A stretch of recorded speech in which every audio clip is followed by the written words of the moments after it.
Assalamu alaikum. Today we are going to start from IELTS speaking, and in the IELTS speaking, what are the different parts I'll be telling, and what are the like other modules like listening, reading, and writing. So we will be discussing something, and then we will be continuing the class. अच्छा, IELTS speaking के अलावा आप लोगों ने क्या बताया? IELTS listening, then reading, writing. Okay, we have these three parts. हमारे यहाँ जो प्रोसीजर होता है ना क्लासेस का, we have suppose today is Monday, Tuesday, Wednesday, Thursday, Friday, Saturday. On Monday it is going to be speaking, today is speaking, then listening, and on Wednesday it is going to be reading, writing, Friday again speaking, and Saturday will be mock test. Why you have to do IELTS?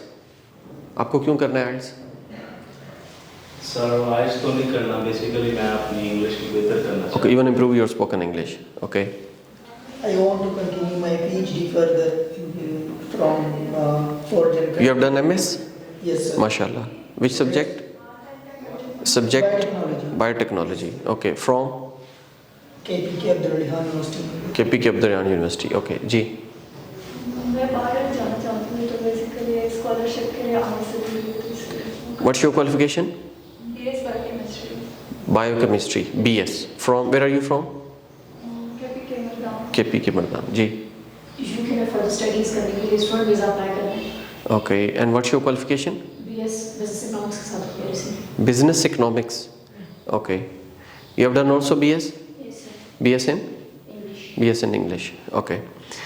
और आपकी qualification क्या है? BS electrical. BS electrical engineering. Right. अच्छा, अब जो speaking है ना, we are gonna discuss it. In speaking we have part 1 in IELTS, then we have part 2, then we have part 3. अच्छा, आप स्टडी वीज़ा के लिए जा रहे हैं फॉर BS, तो आपको कम से कम 6 बैंड चाहिए. For MS you need 6.5, for PhD you need 7. अब हर एक के अपने अपने जो है ना, लाइक अगर हम स्पीकिंग की बात करें तो there is a direct band in your speaking. तो यहाँ पे आपको सपोज 7 चाहिए, लिसनिंग में आपको 7 के लिए 30 चाहिए, रीडिंग में भी आप समझें आपको 30 चाहिए, और राइटिंग में आपको 7.0 चाहिए. तो तब जाके आप मीट कर पाएंगे criteria. In speaking and in writing directly there is a band, और लिसनिंग रीडिंग में आपका स्कोर होता है out of 40 you have to get. ये टोटल 40 स्कोर है. Listening and reading out of 40 आप लोगों ने ये अचीव करना होता है. अच्छा, आ जाए पार्ट 1 जो है. पार्ट 1 के अंदर we have 4 to 5 minutes, and this is called interview. Interview में एग्जामिनर आपसे जो क्वेश्चंस करेगा, there will be your social questions और पर्सनल क्वेश्चंस. फॉर एग्जांपल, मैं आपसे क्वेश्चन कर सकता हूँ about your education, about your family, about the movies you watch, about the music you listen to, about the clothes you wear, about the places you visit, about the food you eat, music you listen to. इस किस्म की different चीज़ें, colours you like.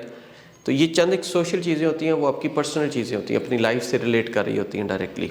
कोई ऐसा नहीं है कि आपसे बायोकेमिस्ट्री, बायोटेक्नोलॉजी के बारे में बात करने शुरू कर दें, इंग्लिश ग्रामर में टेक्निकली कोई बातें पूछना शुरू कर दें, ऐसा नहीं होता. तो आपको जो चीज़ें पूछेंगे वो ऐसी होती हैं कि वो सोशल होती हैं, आप इजीली उनको आंसर कर सकते हैं. अच्छा, ये तो हो गया आपका इंटरव्यू. इंटरव्यू में एग्जामिनर क्या जज करता है? एक आप लोगों ने सेंटेंस स्टार्टर लगाना होता है. क्या लगाना होता है? Starter. Starter mean, for example आपके पास एक वर्ड है well, you know, you see, gap fillers भी जो होते हैं. In my point of view, I think, I believe, let me think, let me remind, let me jogger my memories. ठीक है, I am not into music. इस तरह के कुछ स्टार्टर्स होते हैं जो आप लोगों ने लगाने होते हैं. एक एग्जामिनर आपका स्टार्टर देखता है, दूसरा एग्जामिनर देखता है कि आप जो स्पोकन इंग्लिश लैंग्वेज बोल रहे हैं, आर देयर कॉन्ट्रैक्शंस. कॉन्ट्रैक्शंस होनी चाहिए. रिटन लैंग्वेज में I am a teacher, I am a teacher, I have 4 words and I have spaces. और जब ये स्पोकन बनता है तो आई एम को जब आप लिखते हैं तो it will be I am like this, I am. अब यहाँ पे आई एम को आगे आ है तो मैं ये बना दूंगा, I am a teacher. I am a 3 words का एक स्पोकन वर्ड बन जाता है, teacher, I am a teacher. तो वो आपकी कॉन्ट्रैक्शंस को देख रहे होते हैं, ठीक हो गया। फिर आपने जो अपना आंसर देना होता है, आप इस आंसर को ले सकते हैं 2 to 3 सेंटेंसेस, 2 सेंटेंसेस बताएं, 3 सेंटेंसेस बताएं।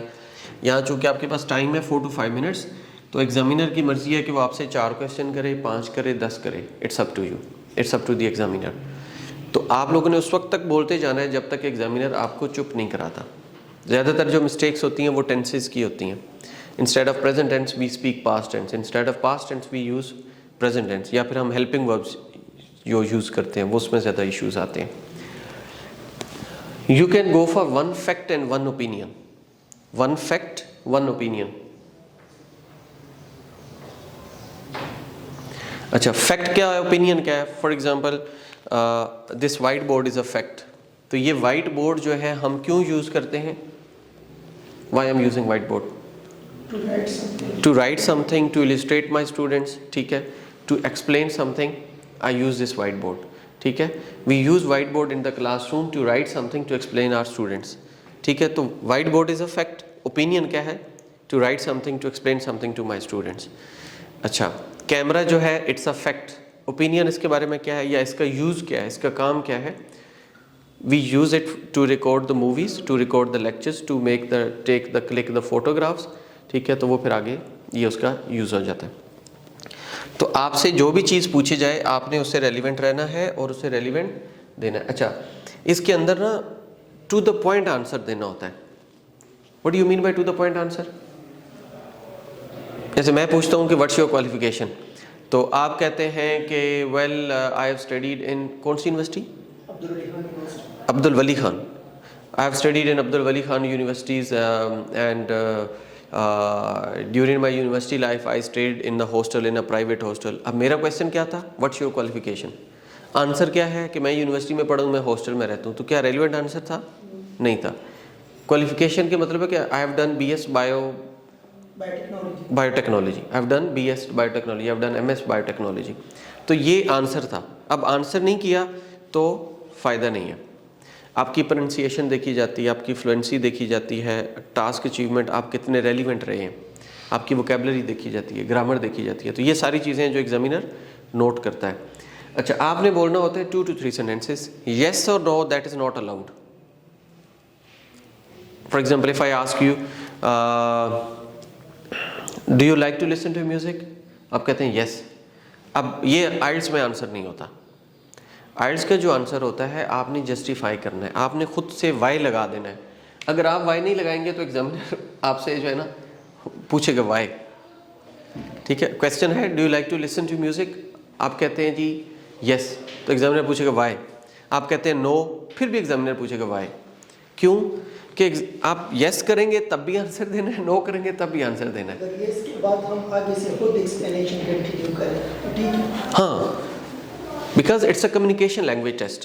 पहले हम यस बोलेंगे, इसके बाद खुद explain. Yes, I like to listen to music because it releases the stress. Whenever I am in a pensive mood, whenever I am on the long drive, or I have to study like for extended hours, so I like to listen to soft music. That's help me to concentrate on the contact. That help me to like keep an eye on the road, on the traffic. अब ये उसकी justification हमने दे दी ना, थोड़ा सा additional बता दिया, तो हमने एडिशनल बताना है। इसलिए वाई जो है ना वो एग्जामिनर खुद से लगा देता है, वाई और वाई नॉट ये खुद से वो लगाता है। अच्छा, यहाँ पे ये काम आपने करना है। मैं जो आप लोगों को चीज़ें बता रहा हूँ ये वो चीज़ें बता रहा हूँ जिस बेस पे आप 7 बैंड ले सकते हैं, ठीक है। मैं आपको वो चीज़ नहीं बताऊँगा कि आप जो है ना 4 बैंड लें या 5 बैंड लें।